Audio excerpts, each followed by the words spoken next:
ജ്യോതിഷ ഹസ്തരേഖ സംബന്ധമായ ഈ എളിയ വീഡിയോയിലേക്ക് എല്ലാവർക്കും സ്വാഗതം. ഇന്ന് പറയാൻ പോകുന്നത് വീടിന്റെ പ്രധാന വാതിൽ ഞാൻ ഈ പറയുന്ന ഒരു സമയത്ത് തുറന്നിട്ട് നിങ്ങൾ ഈ ഒരു വരി പറഞ്ഞാൽ, പറയുന്ന പോലെ, അതായത് ജപിക്കുക എന്ന് പറഞ്ഞാൽ അങ്ങനെ നമ്മൾ ഈ വരി സാധാരണ പറയുന്ന പോലെ ജപിച്ചാലും അവിടെയൊക്കെ ആ എവിടെയാണോ ആര് ജപിച്ചാലാണോ അവിടേക്ക് സമ്പത്തും ഐശ്വര്യവും ധനാകർഷ്ണ ഭൈരവ സ്വാമിയുടെ അനുഗ്രഹം വരുമെന്നുള്ളതാണ്. ഞാനീ പറയാൻ പോകുന്ന ഒരു മന്ത്രം തമിഴ് താളിയോല ഗ്രന്ഥങ്ങളിലെ അതീവ രഹസ്യമായ ഒരു മന്ത്രമാണ്. ഇതാരും നിങ്ങൾക്ക് പറഞ്ഞു തരത്തില്ല. അത്ഭുത ശക്തിയുള്ള ഒരു മന്ത്രമാണ്. ഈ മന്ത്രം ജപിക്കേണ്ട ഒരു രീതിയുണ്ട്. ഇത് ജപിക്കുന്നതിന് മുമ്പ് ഒരു പ്രാർത്ഥനയുണ്ട്. ലളിതമായ കാര്യമാണ്. അപ്പം അത് രാവിലെ പ്രധാന വാതില് ഞാൻ പറയുന്ന സമയത്ത് ജസ്റ്റ് ഒരു 5 മിനിറ്റ് തുറന്നിട്ടിട്ട് നിങ്ങൾ അവിടെ നിന്ന് ഈ ഒരു വരി ജപിച്ച് ധനാകൃഷ്ണ ഭൈരവസ്വാമിയെ വിളിച്ചാൽ ആര് ചെയ്താലും അവിടേക്ക് സമ്പത്തും ഐശ്വര്യവും എല്ലാവിധ സാമ്പത്തികമായ ഉന്നതികളും, ധനാകർഷണ ഭൈരവൻ എന്ന് പറഞ്ഞാൽ തന്നെ അറിയാം ആ ധനത്തെ ആകർഷിക്കുന്നതാണ്. അപ്പം ഇത് മന്ത്രത്തിൽ സ്വർണ രൂപ എന്നാണ് അദ്ദേഹത്തെ വിളിക്കുന്നത്. അപ്പം സ്വർണ്ണാകർഷണ ഭൈരവനും ധനാകർഷണ ഭൈരവനും എല്ലാം നമുക്ക് ആ സമ്പത്തിന്റെ അധിപതിയായിട്ട് തന്നെയാണ് കാണുന്നത്. സ്വർണ്ണ രൂപ എന്ന് ഈ മന്ത്രത്തിനകത്ത് വിളിച്ചാൽ പോലും സ്വർണം എന്നല്ല, ധനം തന്നെയാണ് ഉദ്ദേശിക്കുന്നത് കേട്ടോ. അപ്പൊ ഈ മന്ത്രം ഞാൻ ഇന്നേ വരെ പറഞ്ഞിട്ടില്ല, ആദ്യമായിട്ട് പറയുകയാണ്. അത്ഭുത ശക്തിയുള്ള ഒരു മന്ത്രമാണ്. ആർക്കും ജപിക്കാം, രാവിലെ മാത്രമേ ചെയ്യാവുള്ളൂ കേട്ടോ. അതാണ് ഇതിൻ്റെ ഒരു രഹസ്യം. അപ്പൊ ഇത് ഞാൻ വിശദമായിട്ട് പറയുന്നുണ്ട്. നിങ്ങൾ മുഴുവൻ കാണാൻ ശ്രമിക്കുക. നിങ്ങളുടെ ജീവിതത്തിൽ എല്ലാ അനുഗ്രഹങ്ങളും ഉണ്ടാകാൻ ഉപകരിക്കും. എല്ലാ നല്ല കാര്യങ്ങൾ മാത്രമേ ഞാൻ പറയാറുള്ളൂ. എല്ലാവരുടെയും ജീവിതം പ്രയോജനപ്പെടുത്തുന്നു. ഇതിനൊരു ചെറിയ കാര്യങ്ങൾ പറഞ്ഞിട്ട് വീഡിയോയിലേക്ക് വരാം. നേരിട്ട് കൺസൾട്ടിങ് ഇല്ല, വാട്സപ്പ് വഴി മാത്രമാണ്. സംഖ്യാ ജ്യോതിഷം, ഹസ്തരേഖ, ഗ്രഹനില ഇതൊക്കെയാണ് വിശകലനം ചെയ്യുന്നത്. ചെയ്യാൻ താല്പര്യമുള്ളൊരു വാട്സപ്പ് ഇടുക. ഫ്രീ ആകുമ്പോൾ ഞാൻ റിപ്ലൈ തരും. നല്ല കാര്യങ്ങൾ മാത്രമേ ഞാൻ പറയാറുള്ളൂ. ക്ഷേത്രത്തിൽ പോയി ഏതൊരു സാധാരണക്കാരനും ചെയ്യാവുന്ന ലളിതമായ കാര്യങ്ങളും, പിന്നെ അത് ചെയ്യേണ്ട വിശ്വാസത്തോടെ ചെയ്യണം. സ്ഥാപനവനെ കൊണ്ട് പറ്റുന്ന പോലെ ആവർത്തിക്കണം. ഇത് നമ്മൾ പരിശ്രമിക്കുകയും കൂടെ വേണം. അങ്ങനെയുള്ളവർ ഏത് കാര്യം അങ്ങനെയുള്ളവർ ചെയ്താൽ മതിയെന്ന് ഞാൻ പറയത്തുള്ളൂ. അപ്പോൾ അത് എല്ലാം സത്യസന്ധമായ നല്ല കാര്യങ്ങൾ, ആവശ്യമുള്ളവർ ചെയ്യുക, അല്ലാത്തവർ ചെയ്യാതിരിക്കുക, അത്രയേ ഉള്ളൂ. പിന്നെ ഭാഗ്യനിറം, ഭാഗ്യസംഖ്യ, വിളിക്കേണ്ട ദേവത ഞാൻ പറയും. സംഖ്യാരഹസ്യങ്ങൾ തന്നെ ഒരുപാടുണ്ട് കേട്ടോ. ഞെട്ടിക്കുന്ന സംഖ്യാരഹസ്യങ്ങളുണ്ട്. അത് ഞാൻ പറയും. ഏത് ദേവതയെ വിളിക്കണം, എങ്ങനെ വിളിക്കണം, ഏത് ദിവസം പോകണം, എല്ലാം നല്ല കാര്യങ്ങൾ. ആവശ്യമുള്ളവർ ചെയ്യുക, അല്ലെങ്കിൽ ചെയ്യാതിരിക്കുക. ഫോൺ വിളിച്ചാൽ കിട്ടത്തില്ല, നേരിട്ട് വന്നാലും നോക്കാൻ പറ്റത്തില്ല. അത് മറ്റൊന്നും കൊണ്ടല്ല, കാരണം വാട്സപ്പിലെ വർക്ക് തന്നെ സമയത്തിന് തീരുന്നില്ല. അതുകൊണ്ട് എല്ലാം കൂടി ചെയ്യാൻ പറ്റത്തില്ലല്ലോ. നമുക്ക് സമയത്തിനെല്ലാം ലിമിറ്റ് ഉണ്ടല്ലോ. വാട്സപ്പിൽ തന്നെ ചെയ്യാൻ സമയം കിട്ടുന്നില്ല, അതുകൊണ്ടാണ്. ഇനിയും ഇത്രയുമാണ് സാഹചര്യം. ഇനി വിഷയത്തിലേക്ക് വരാം. അപ്പോൾ രാവിലെ പ്രഭാതത്തിൽ സൂര്യോദയത്തിന് മുമ്പായിട്ട് ഒരു 5:30ക്കും 5:45 ഇടയ്ക്ക്, ഇനി അതല്ല നിങ്ങൾ ഉണരുമ്പോൾ ചെയ്താലും മതി, കുഴപ്പമൊന്നുമില്ല, ഫലം കിട്ടും. പറ്റുന്നവർ ഒരു 5:30ക്കും 5:45 ഇടയ്ക്കായിട്ട് ചെയ്യുക. ഒരു 5 മിനിറ്റ് ചെയ്തിട്ട് വേണേൽ വാതിൽ അടച്ചിടാം. ഒരു 5:30ക്കും 5:45 ഇടയ്ക്കായിട്ട് നിങ്ങൾ കൈയും കാലും മുഖം കഴുകിയിട്ട് വാതിൽ തുറന്നിട്ട്, പ്രധാന വാതിലിന് വെളിയിൽ വലത് സൈഡായിട്ട് നിന്ന്, ഇനി വലതെന്നുള്ള ഇടത്ത് മാറിപ്പോയാലും കുഴപ്പമൊന്നുമില്ല കേട്ടോ. അതായത് വലത് സൈഡായിട്ട്, കട്ടളയുടെ വലത് സൈഡായിട്ട് നിന്ന് വാതിലിന് വെളിയിൽ ഇറങ്ങി, സിറ്റൗട്ടിൽ ഇറങ്ങി വാതിലിന് സമീപം വലത് സൈഡായിട്ട് നിന്ന് കിഴക്കോട്ട് തിരിഞ്ഞു നിന്ന് ഈ അത്ഭുത രഹസ്യ മന്ത്രം ജപിക്കുക. ഞാനൊന്ന് പറഞ്ഞു തരാം. പിന്നെ വീഡിയോയുടെ താഴെ ഡിസ്ക്രിപ്ഷൻ ബോക്സ് എഴുതിയിടാം, അതുകൊണ്ട് നോക്കിയിട്ടേ ജപിക്കാവുള്ളൂ. ഓം എന്ന് വെച്ചാൽ ഓ എഴുതി ങ എഴുതി ചന്ദ്രക്കല ഓം. ഇതിൻ്റെ അത് ഓം ഒന്നുമില്ല കേട്ടോ, ഓരോ ഓങ്ങേ ഉള്ളൂ. ഞാനത് മുഴുവൻ ജപിക്കാം. രഹസ്യ അത്ഭുത മന്ത്രമാണ്. ഓം ശ്രീങ്, ശ്രീ ഒന്നുമല്ല, ശ്രീങ്. ഈ ങ എന്നുള്ള ഉച്ചാരണം ചില തമിഴ് സിദ്ധ രഹസ്യ മന്ത്രങ്ങളിലാണ് കൂടുതലും. ഓം ശ്രീങ് എൻ മുന്നേ സ്വർണ രൂപ വാവ, ഞാൻ എടുത്ത കരുവെല്ലാം കൈവശമായി ചെയ്തു വെക്കാൻ വാവ. ഒന്നുകൂടെ പറയാം. ഓം ശ്രീങ് എൻ മുന്നേ സ്വർണ രൂപ വാവ, ഞാൻ എടുത്ത കരുവെല്ലാം കൈവശമായി ചെയ്തു വയ്ക്ക വാവ. അത്രയേ ഉള്ളൂ. അതൊരു നമ്മുടെ നാടൻ മന്ത്രം പോലെയുള്ള തമിഴിലെ രഹസ്യ മന്ത്രമാണ്. ഇത് സ്വർണ്ണ രൂപ എന്ന് ഉദ്ദേശിക്കുന്നത് ഭൈരവസ്വാമിയാണ് കേട്ടോ. ഇത് നിങ്ങൾ ഒരു തവണ ജപിക്കുക. ഇത് ജപിക്കുന്നതിന് മുമ്പായിട്ട് ഈ പറയുന്ന ഒരു പ്രാർത്ഥന ചൊല്ലണം. പ്രപഞ്ച ഈശ്വര, പ്രപഞ്ച ഈശ്വര, ഇത് എഴുതിയെടുത്ത് അതുപോലെ തന്നെ ചെയ്യണം. പ്രപഞ്ച ഈശ്വര, ഇങ്ങനെ കൈ വെച്ചിട്ട് ജപിക്കണം. വാ കൊണ്ട് ജപിച്ചാൽ മതി, പ്രാർത്ഥിച്ചാൽ മതി. പ്രപഞ്ച ഈശ്വര, ഈ വാതിലിലൂടെ എൻ്റെ വീട്ടിലേക്കും എൻ്റെ ജീവിതത്തിലേക്കും പ്രപഞ്ച ഈശ്വര കടന്നു വരണേ. എൻ്റെ ജീവിതത്തിലെ എല്ലാ കാര്യങ്ങളും നടത്തി തരണേ. എനിക്ക് ജീവിക്കാൻ ആവശ്യമായ ധനവും സമ്പത്തും നൽകി എന്നെ സഹായിക്കണേ. എൻ്റെ സർവ്വ കാര്യങ്ങളും നടത്തി തരണേ. സർവ്വതും മംഗളമാക്കി തരണേ. പ്രപഞ്ച ഈശ്വര, നന്ദി നന്ദി നന്ദി. ഇത് ഈ ഒരു രഹസ്യമായ വരികൾ ഉരുവിട്ടിട്ട് ഈ മന്ത്രം ജപിക്കണം. അത് ഒരു തവണയോ 3 തവണയോ ജപിക്കാം.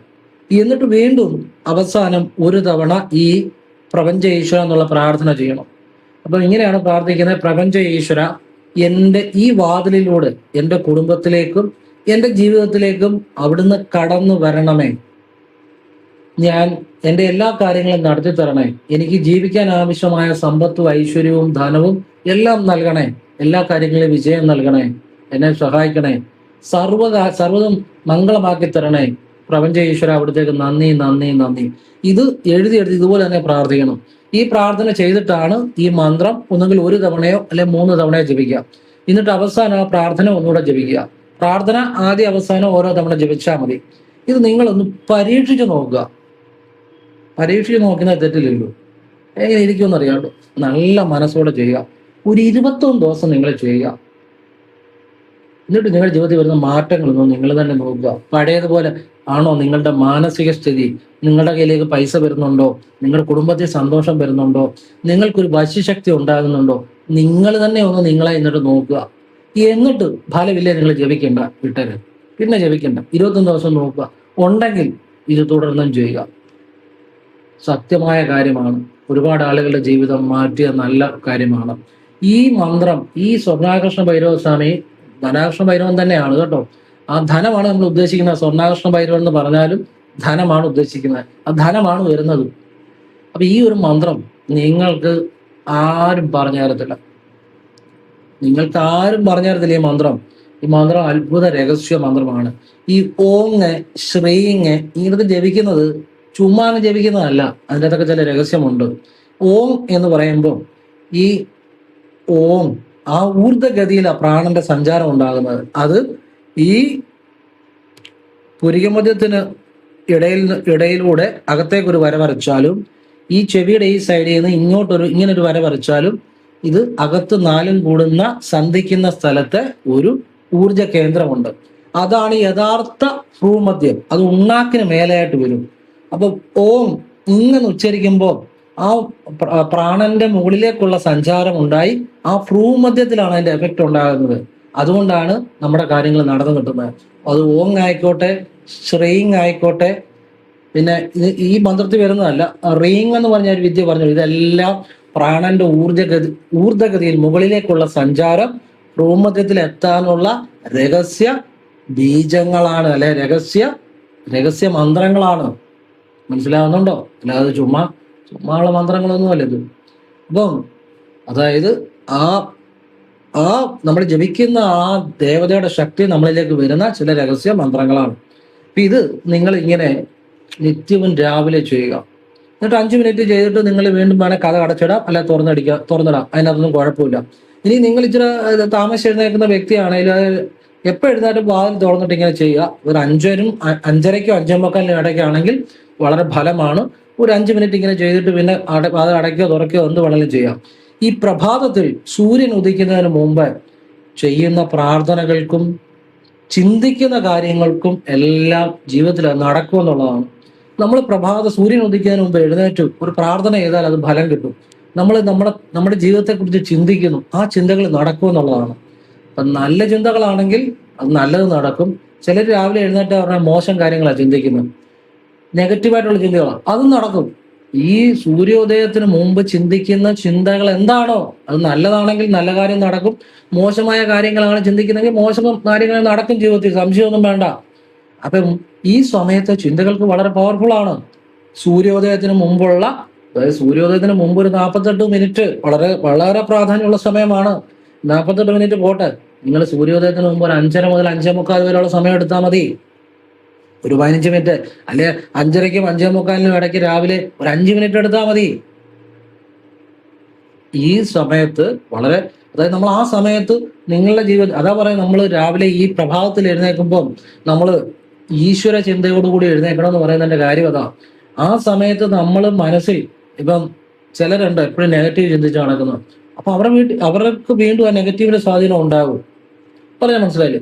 അപ്പൊ ഈ രാവിലെ ഈശ്വര ചിന്തയോട് ഈ സമയത്ത് പോസിറ്റീവ് ചിന്തയായിട്ട് എഴുന്നേറ്റ് കഴിഞ്ഞാൽ ജീവിതം മുഴുവൻ പോസിറ്റീവ് ഉണ്ടാകും. ദിവസം അങ്ങനെ ചെയ്തു കഴിഞ്ഞാൽ മനസ്സിന് നെഗറ്റീവ് ചിന്തകളെ കൂടുതലായിട്ട് സ്വാധീനിക്കാനുള്ള ഒരു ശക്തി ഉണ്ട് എന്ന് ഞാൻ നിങ്ങളോട് പറഞ്ഞാൽ നിങ്ങൾക്കത് പെട്ടെന്ന് മനസ്സിലാകത്തില്ല. നിങ്ങൾ ചിലപ്പം ഞാൻ പറയുന്ന, ചിലപ്പം നിങ്ങൾ വിചാരിക്കും ഇദ്ദേഹം പറയുന്ന പല കാര്യങ്ങളും എനിക്ക് അനുഭവം, അതുകൊണ്ട് നിങ്ങൾ ചുമ്മാ അങ്ങ് സമ്മതിക്കുക. അങ്ങനെ ചുമ്മാ സമ്മതിക്കരുത്. മനസ്സിന് നെഗറ്റീവ് ചിന്തകളെ കൂടുതലായിട്ട് വലിച്ചെടുക്കാനുള്ള ഒരു പ്രത്യേക ഒരു ഒരു ശക്തി മനസ്സിനുണ്ട്. അത് ഞാൻ മനസ്സിലാക്കി തരാം. ഇപ്പൊ നിങ്ങളെക്കുറിച്ച് ഒരു 100 പേര് അല്ലെ ഒരു 1000 പേര് നിങ്ങൾ നല്ല വ്യക്തിയാണ്, നിങ്ങൾ നല്ലവനാണ് പറഞ്ഞെന്ന് വിചാരിച്ചു. ഏതെങ്കിലും ഒരുത്തൻ, 101ാമത്തെ ഒരുത്തൻ അയാൾ ശരിയല്ല എന്ന് പറഞ്ഞാൽ ഈ 100 പേര് നല്ലത് പറഞ്ഞത് നിങ്ങളുടെ മനസ്സിൽ കാണത്തില്ല. ഒരുത്തൻ നിങ്ങൾ മോശമാണെന്ന് പറഞ്ഞതായിരിക്കും നിങ്ങളുടെ മനസ്സിൽ കാണുന്നത്. എപ്പോഴും നിങ്ങൾ ചിന്തിച്ചുകൊണ്ടിരിക്കും. ഇന്നാ നിങ്ങൾ ചിന്തിക്കത്തില്ല, എന്നെക്കുറിച്ച് 1000 പേര് നല്ല കാര്യം പറഞ്ഞു, ഒരുത്തനല്ലേ മോശം പറഞ്ഞുള്ളൂ, അങ്ങനെ ചിന്തിക്കത്തില്ല. ആ മോശം പറഞ്ഞവരായിരിക്കും നിങ്ങളുടെ മനസ്സിൽ മുഴുവൻ. അപ്പൊ ഇങ്ങനെ നെഗറ്റീവായിട്ടുള്ള കാര്യങ്ങളെയാണ് മനസ്സിൽ കൂടുതൽ നിങ്ങൾക്ക് ആകർഷിച്ചെടുക്കുന്നത്. ഇപ്പൊ പോസിറ്റീവായിട്ട് 1000 നിങ്ങളെക്കുറിച്ച് നല്ല കാര്യം പറഞ്ഞവരുടെ ചിന്തയല്ല നിങ്ങളുടെ മനസ്സിൽ. നിങ്ങളെ വിമർശിച്ച, അല്ലെ നിങ്ങളെ കളിയാക്കിയ ഒരുത്തരായിരിക്കും മനസ്സിൽ കൂടുതൽ നിൽക്കുന്നത്. അപ്പൊ നെഗറ്റീവിനെ കൂടുതൽ വലിച്ചെടുക്കാൻ മനസ്സിനൊരു പ്രത്യേക ഒരു കഴിവുണ്ട്. അത് എന്തുകൊണ്ടാണെന്ന് ചോദിച്ചാൽ, നമ്മൾ ചെറുപ്പം മുതലേ പല നെഗറ്റീവ് ചിന്തകളും കൂടുതലായിട്ട് മനസ്സ് ആഴത്തിൽ ചെന്നതുകൊണ്ടാണ്. മനസ്സിനെ എങ്ങനെ പരിശീലിപ്പിക്കുന്നത് അതുപോലെയാണ് മനസ്സ് പ്രതികരിക്കുന്നത്. ചെറുപ്പം മുതലേ നമ്മുടെ മനസ്സിൽ നെഗറ്റീവായിട്ട് പല ചിന്തകളും, അവിടെ പോകരുത്, ഇവിടെ പോകരുത്, അത് ചെയ്യരുത്, ഇത് ചെയ്യരുത്, ഇങ്ങനെ അങ്ങനെ ഓരോ നെഗറ്റീവായിട്ടുള്ള വാർത്തകളും ഇങ്ങനെയൊക്കെ കേട്ട് കേട്ട് മനസ്സ് കൂടുതലും പോസിറ്റീവിനെക്കാട്ടി നെഗറ്റീവ് ചിന്തകളിൽ പോകുന്നതുകൊണ്ടാണ് നെഗറ്റീവ് ചിന്തകളെ ആകർഷിക്കാനും മനസ്സിന് ഒരു സ്വാധീനം കൂടുതൽ ഉണ്ടാകുന്നത്. മനസ്സിലായില്ലേ? ഇനി നിങ്ങൾ പോസിറ്റീവ് ചിന്തകളാണ് കൂടുതൽ ചിന്തിക്കുന്ന വ്യക്തിയെങ്കിൽ നിങ്ങൾ ഒരിക്കലും പോസിറ്റീവ് ചിന്തകളായിരിക്കും കൂടുതൽ ആകർഷിക്കുന്നത്. സാധാരണ നമ്മുടെ സമൂഹത്തിൽ നമ്മൾ കേൾക്കുന്ന വാർത്തകൾ, കാണുന്ന കാര്യങ്ങളെല്ലാം പല നെഗറ്റീവായിട്ടുള്ള കാര്യങ്ങൾ നമ്മൾ എപ്പോഴും കാണുന്നു, കേൾക്കുന്നു, ദുരിതങ്ങളും ദുഃഖങ്ങളും ഒക്കെ കേട്ടുകൊണ്ടിരിക്കുന്നത്. അപ്പോൾ അത്തരത്തിലുള്ള കാര്യങ്ങളിൽ കൂടുതലായതുകൊണ്ടാണ് നെഗറ്റീവ് ചിന്തയെ മനസ്സ് കൂടുതൽ ആകർഷിക്കുന്നത്. അതുകൊണ്ട് രാവിലെ ഉണർന്ന് കിടക്കൽപ്പായെ നമ്മൾ എഴുന്നേൽക്കുന്ന സമയത്തിന് വളരെ ഇമ്പോർട്ടൻ്റ് ഉണ്ട്. ആ സമയം ഒരു ദൈവികമായ അനുഗ്രഹമുള്ള സമയത്ത് എഴുന്നേൽക്കണം. ഒരു 5:30ക്കോ 5:45 എഴുന്നേൽക്കുക, അല്ലെങ്കിൽ സൂര്യോദയത്തിന് മുമ്പായിട്ട് 6:30ക്ക് മുമ്പായിട്ട് എഴുന്നേൽക്കുക. ഈശ്വര ചിന്തയോടെ എഴുന്നേൽക്കുക. എത്ര കടമുള്ളവനാണെങ്കിലും ആ സമയത്ത് കടത്തെക്കുറിച്ച് ചിന്തിക്കരുത്. ആ രാവിലെ പ്രഭാതത്തിൽ എഴുന്നേറ്റ് പ്രാർത്ഥനയെല്ലാം കഴിഞ്ഞു ഒരു 8-9 മണി ആകുന്നിടം വരെ, ആ ഒരു സമയം വരെ നിങ്ങൾ കടത്തെക്കുറിച്ചോ ഒന്നിനെക്കുറിച്ചോ കഴിവതും ചിന്തിക്കരുത്. എന്ന് വെച്ചാൽ നമുക്ക് ആർക്കെങ്കിലും പൈസ കൊടുക്കാനുണ്ട്, അവരുടെ കാര്യങ്ങളെല്ലാം ചിന്തിക്കരുതെന്നല്ല ഞാൻ പറഞ്ഞ്. നമ്മൾ ഉണർന്ന് എഴുന്നേറ്റ ഉടനെ ആ കടവെന്നുള്ള ചിന്ത അപ്പം അങ്ങ് മാറ്റി വെച്ചേക്കണം. ആ സമയം ഒരു അരമണിക്കൂർ അല്ലെങ്കിൽ 3/4 മണിക്കൂർ എങ്കിലും നമ്മൾ ഈശ്വര ചിന്തയോടെ പോസിറ്റീവ് കാര്യങ്ങളെ മാത്രം ചിന്തിക്കുക. ഒരു അരമണിക്കൂറെങ്കിലും മതി. നമ്മളൊരു 5:30 ആകുമ്പോൾ എഴുന്നേക്കുന്നു, അല്ലെങ്കിൽ 6 മണിയാകുമ്പോൾ എഴുന്നേക്കുന്നു, അരമണിക്കൂറെങ്കിലും നെഗറ്റീവായിട്ട് ഒരു ചിന്തയും മനസ്സിൽ വരരുത്. പോസിറ്റീവായിട്ടുള്ള ചിന്തയെ വരാൻ പാടുള്ളൂ. കടവോ നമ്മുടെ ദുഃഖങ്ങളോ ഒന്നും ചിന്തിക്കരുത്. നല്ലത് മാത്രം ചിന്തിച്ച് നിങ്ങൾ ഈ പറഞ്ഞ പോലെ ഒരു പ്രാർത്ഥന ചെയ്താൽ നിങ്ങളുടെ ജീവിതം എഴുതി വെച്ചു അവിടെ മുതൽ മാറി തുടങ്ങും. പറഞ്ഞ മനസ്സിലായില്ലേ? അവിടെ മുതൽ മാറി തുടങ്ങും. പിന്നെയും നമുക്ക് ഈ പഞ്ചമി ദിവസങ്ങൾ, അതായത് ഒരു മാസത്തിൽ 2 പഞ്ചമിയുണ്ട്. കറുത്തവാവ് കഴിഞ്ഞു വരുന്ന പഞ്ചമിയുണ്ട്, വെളുത്തവാവ് കഴിഞ്ഞു വരുന്ന പഞ്ചമിയുണ്ട്. അപ്പൊ ഈ പഞ്ചമി ദിവസങ്ങളിൽ നമ്മൾ രാവിലെ ഒരു ചെറിയ ഈ വിളക്ക് കത്തിക്കുന്ന ചെറിയ മൺചട്ടി ഉണ്ടല്ലോ, അതിനകത്ത് അല്പം നെയ്യ് ഒഴിച്ച് ഒരു തിരിയിട്ട് കത്തിച്ച് നമ്മൾ കിഴക്കോട്ടിരുന്ന് തിരി പടിഞ്ഞാട്ട് വെച്ച് കത്തിച്ച് ഒരു തട്ടത്തിൽ വെച്ച് ഓം വരാഹി ദേവിയെ നമ, അമ്മ എൻ്റെ ജീവിതത്തിലേക്ക് കടന്നു വരണേ, എൻ്റെ ജീവിതത്തിലെ എല്ലാ സന്തോഷം, സമാധാനം, സമ്പത്ത്, ഐശ്വര്യം, വിജയം എല്ലാം എന്നും നൽകണേ, അമ്മയെ സർവ്വതും മംഗളമാക്കി തരണേ, അമ്മയ്ക്ക് കൂടിക്കൂടി നന്ദി എന്ന് മാത്രം പ്രാർത്ഥിച്ചാൽ പോലും ആ വ്യക്തിയുടെ കടബാധ്യതകൾ മാറാനും സാമ്പത്തിക അഭിവൃദ്ധി ഉണ്ടാകാനും ഉപകരിക്കും. അതായത് കറുത്ത വാവ് കഴിഞ്ഞ് വരുന്ന പഞ്ചമിയുണ്ട്, വെളുത്ത വാവ് കഴിഞ്ഞ് വരുന്ന പഞ്ചമിയുണ്ട്. ഒരു മാസം 2 പഞ്ചമിയുണ്ട്. ഈ 2 പഞ്ചമിയും രാവിലെ അതൊരു ഒരു ഒരു 5:45 ഒരു 5:30 അല്ലെങ്കിൽ ഒരു 6 മണിക്കോ 6:15 ചെയ്യാം. ഒരു തട്ടത്തിനകത്തൊരു മൺചട്ടി എടുത്ത് നെയ്യ് ഒഴിച്ച് ഒരു തിരിയിട്ട് കത്തിച്ച് നിങ്ങൾ കിഴക്കോട്ട് നോക്കിയിരിക്കണം. തട്ടത്തിൽ തിരി പടിഞ്ഞാട്ടിരിക്കണം. ഇരുന്ന് ഇനിയിപ്പം താഴെ ഇരിക്കാൻ ബുദ്ധിമുട്ടുള്ളവരാണെങ്കിൽ അവർ കസേര ഇരുന്നാലും മതി. ഈ തിരിയും തട്ടവും ഒന്ന് കയ്യിൽ പിടിച്ചോ അല്ലെങ്കിൽ ഒരു സ്റ്റൂള വെച്ചോ പ്രാർത്ഥിച്ചാൽ മതി. നമ്മൾ ഈ ദീപത്തെക്കാട്ടിൽ ഉയർന്ന് അങ്ങനെ ഇരിക്കരുത്. അപ്പൊ ആ രീതിയിൽ തട്ടത്തിൽ ഒരു ടേബിളിൽ വല്ലോ ഈ തട്ടവും ദീപം ക്രമീകരിച്ചാൽ മതി. മനസ്സിലായി? താഴെ കാലുകൊണ്ട് ഇരിക്കാൻ ബുദ്ധിമുട്ടുള്ള പ്രായമുള്ളവരാണെങ്കിൽ, അല്ലാത്തവർക്ക് താഴെ ഇരിക്കാം. എന്തായാലും ദീപത്തെക്കാട്ടി മേലെ നമ്മൾ ഇരിക്കരുത്. ആ രീതിയിൽ ഒരു മേശയിലോ വല്ലതും ദീപം ക്രമീകരിച്ചോണം. മനസ്സിലായില്ലേ? അപ്പോൾ ഇത് ഈ 2 ദിവസം ചെയ്താൽ പോലും വരാഹ ദേവിയുടെ അനുഗ്രഹം ഉണ്ടാകും. ഓം വരാഹി ദേവിയെ നമ എന്ന മന്ത്രം മാത്രം ജപിച്ചാലും മതി, വേറെ ഒന്നും ജപിക്കണ്ട. എന്നിട്ട് അമ്മേ വരാഹി ദേവി എൻ്റെ ജീവിതത്തിലേക്ക് കടന്നു വരണേ, എൻ്റെ എല്ലാ കാര്യങ്ങളും നടത്തി തരണേ, എനിക്ക് സമ്പത്തും ഐശ്വര്യം ഉയർച്ച എല്ലാം നൽകണേ, എല്ലാ കാര്യങ്ങളിലും വിജയം നൽകണേ, അവിടത്തേക്ക് കോടി നന്ദി എന്ന് മാത്രം ഈ 5:30 5:45 മണിക്ക് ഒരു നെയ്ദീപം തെളിയിച്ചു. പഞ്ചമി ദിവസത്തിൽ, പഞ്ചമിക്ക് വളരെ പ്രാധാന്യമുണ്ട്. ഈ പഞ്ചമി ദിവസം പ്രാർത്ഥിച്ചാൽ പോലും ആ വ്യക്തിയുടെ സകല ദുരിതങ്ങളും മാറിക്കിട്ടുമെന്നാണ്.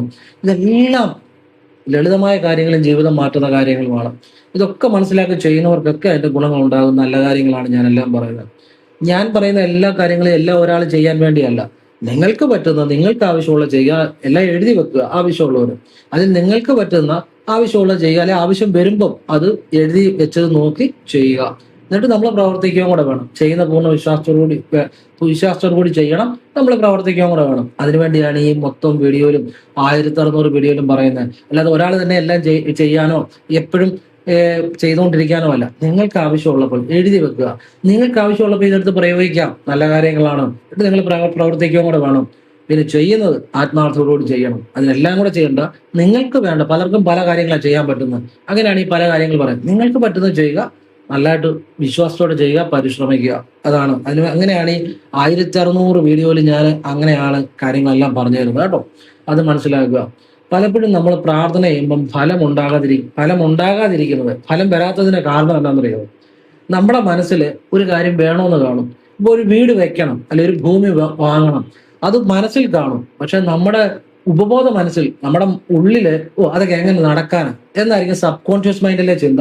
ഇപ്പം ബോധ മനസ്സിൽ വീട് വേണമെന്നും ഉപബോധ മനസ്സിൽ ഇതൊക്കെ എങ്ങനെ നടക്കാനാണെന്നും ഇതിന് നേരെ വിരുദ്ധമായിട്ടാണ് ചിന്തിക്കുന്നത്.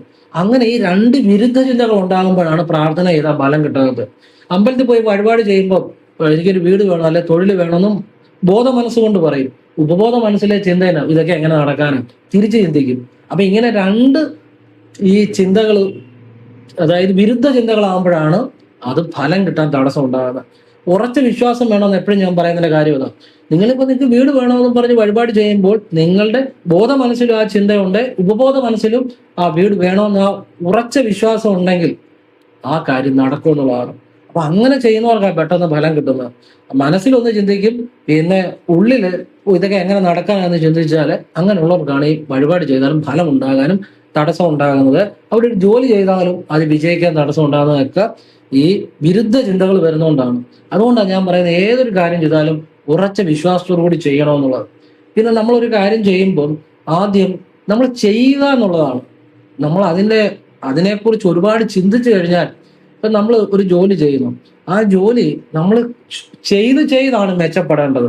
ആദ്യമേ ഏറ്റവും മെച്ചമായിട്ട് ചെയ്യാൻ ശ്രമിക്കരുത്. ഒരു പ്രാർത്ഥനയാണെങ്കിൽ പോലും നമ്മൾ ചെയ്യുക, നമ്മൾ ഏറ്റവും നല്ലതായിട്ട് ചെയ്യാനല്ല ശ്രമിക്കേണ്ടത്, നമ്മളെ കൊണ്ട് പറ്റുന്ന പോലെ ചെയ്യുക. നിങ്ങൾക്കിപ്പം ഒരു എണ്ണയെ കൊടുക്കാൻ പറ്റത്തുള്ളൂ, അത് മതി, പൂർണ്ണ മനസ്സോടെ ചെയ്യുക. പിന്നെ ഈശ്വരൻ നമുക്ക് തന്നോളും. ചെയ്താണ് എല്ലാം കൂടുതൽ മെച്ചമായിട്ട് വരുന്നത്. ആദ്യമേ എല്ലാം പെർഫെക്റ്റ് ആക്കി ഞാൻ പിന്നെ ഈ ഏറ്റവും നല്ല രീതിയിൽ ചെയ്യുക, അങ്ങനെ അങ്ങനെ ചെയ്യുന്ന നല്ലതാ. പക്ഷെ എല്ലാം നിങ്ങളെ കൊണ്ട് പറ്റുന്ന പോലെ ചെയ്താൽ മതി. പിന്നെ ഈശ്വരൻ തന്നോളും. ചെയ്താണ് എല്ലാം മെച്ചപ്പെട്ടു വരുന്നത്. അങ്ങനെ ചിന്തിക്കുക, പറ്റുന്ന പോലെ ചെയ്യുക. നിങ്ങൾ നിൽക്കുന്നിടത്തുനിന്ന് നിങ്ങൾക്ക് പറ്റുന്ന ദാനങ്ങൾ ചെയ്യുക. അല്ലെ, എനിക്കെല്ലാം ഒരുപാട് പൈസ ആയി പണക്കാരനായിട്ട് ദാനം ചെയ്യത്തുള്ളൂ എന്ന് പറയുമ്പോൾ അവിടെ വലിയ മാറ്റം വരാൻ പോകുന്നില്ല. നമ്മൾ നിൽക്കുന്നിടത്തുനിന്ന് നമ്മളിപ്പോൾ ഏത് അവസ്ഥയാണ് അവിടെ നമുക്ക് പറ്റുന്ന കാര്യങ്ങൾ ചെയ്തു തുടങ്ങുക, ബാക്കിയൊക്കെ വന്നോളും. എല്ലാവരെയും ഈശ്വരൻ അനുഗ്രഹിക്കട്ടെ. ഓം കൃഷ്ണായ നമഃ. ശിവോഹം. ശിവ ശിവ.